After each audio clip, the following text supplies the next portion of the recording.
জিয়াউর রহমান হত্যাকাণ্ডের ৪৫ বছরের পুরনো রহস্য উন্মোচনের দাবি, মেজর মোজাফফরের গ্রেপ্তারে নতুন করে আলোড়ন। এই ছিল আজকের ট্রেন্ডিং শিরোনাম। বিস্তারিত নিয়ে আপনাদের সঙ্গে আছি আমি মাহমুদ আব্দুল্লাহ।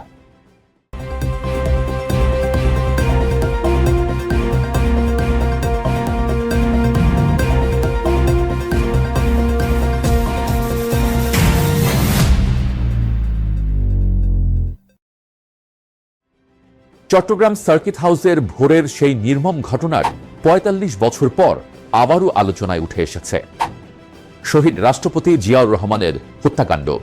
সম্প্রতি পলাতক মেজর মোজাফফরের গ্রেপ্তারের খবরে দেশ জুড়ে নতুন করে প্রশ্ন উঠেছে।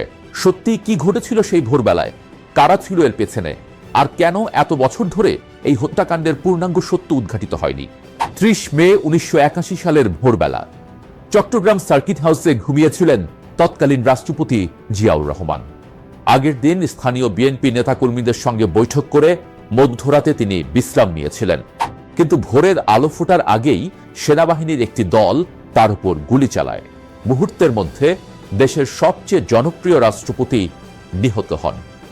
ঘটনার পর সরকারি বিবৃতিতে বলা হয়, বিপ্লবী পরিষদ নামধারী কিছু সেনা সদস্য এই হত্যাকাণ্ড ঘটিয়েছে। অথচ হত্যার মাত্র কয়েক ঘন্টার মধ্যেই জিয়াউর রহমানের লাশ গোপনে চট্টগ্রামের রাঙ্গুনিয়ায় কবর দেওয়া হয়। এরপর দ্রুত গতিতে কয়েকজন সৈন্য কর্মকর্তার বিরুদ্ধে সৈন্য আদালতে বিচার শেষ হয় এবং সাজা কার্যকর করা হয়। কিন্তু অভ্যুত্থানে জড়িত মেজর খালেদ ও মেজর মোজাফফর পালিয়ে যেতে সক্ষম হন। ঘটনার পর সরকারি বিবৃতিতে বলা হয়, বিপ্লবী পরিষদ নামধারী কিছু সেনা সদস্য এই হত্যাকাণ্ড ঘটিয়েছে। ৪৫ বছর পর মেজর মোজাফফরের গ্রেপ্তার এই পুরনো ঘটনাকে আবারও সামনে নিয়ে এসেছে। এখন প্রশ্ন উঠছে, সেই ভোরে চট্টগ্রাম সার্কিট হাউসে আসলে কি ঘটেছিল? মেজর মোজাফফরের ভূমিকা কি ছিল হত্যার আগে ও পরে?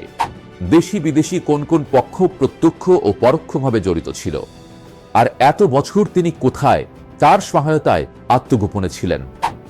বিশেষ করে মেজর মোজাফফর দীর্ঘদিন ভারতে পলাতক ছিলেন বলে জানা গেছে। সেখানে তিনি জয় ব্যানার্জি ছদ্মনাম ব্যবহার করতেন এবং ভারতীয় গোয়েন্দা সংস্থার আশ্রয়ে ছিলেন বলেও গুঞ্জন রয়েছে। এই প্রেক্ষাপটে জিয়াউর রহমান হত্যাকাণ্ডের পেছনে কোনো বিদেশি শক্তির ভূমিকা ছিল কিনা, সেটিও এখন তদন্তের আওতায় আসা জরুরি হয়ে পড়েছে।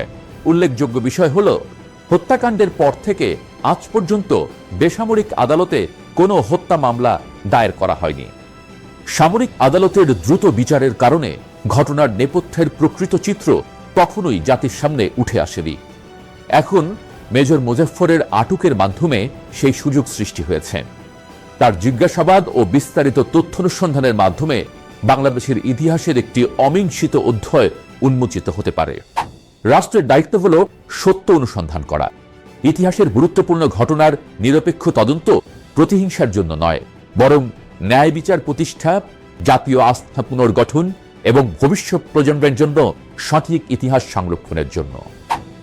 জিয়াউর রহমানের হত্যাকাণ্ডের প্রকৃত সত্য উদ্ঘাটন বর্তমান সরকারের জন্য অত্যন্ত জরুরি হয়ে উঠেছে।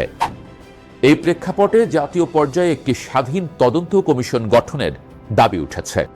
সুপ্রিম কোর্টের আপিল বিভাগের একজন বিচারপতিকে প্রধান করে এই কমিশনে সেনাবাহিনীর ঊর্ধ্বতন কর্মকর্তা, ডিজিএফআই, এনএসআই, প্রতিরক্ষা ও স্বরাষ্ট্র মন্ত্রণালয়, বাংলাদেশ পুলিশ সহ সংশ্লিষ্ট সংস্থার প্রতিনিধিদের অন্তর্ভুক্ত করা যেতে পারে। সবচেয়ে গুরুত্বপূর্ণ সুপারিশ হল, তদন্ত কমিশনের কার্যক্রম শেষ না হওয়া পর্যন্ত মেজর মোজাফফরের কোনো বিচার শুরু না করা। কারণ তার বক্তব্য ও তথ্য থেকে যে রহস্য উন্মোচিত হতে পারে তা জাতির জন্য অমূল্য হতে পারে।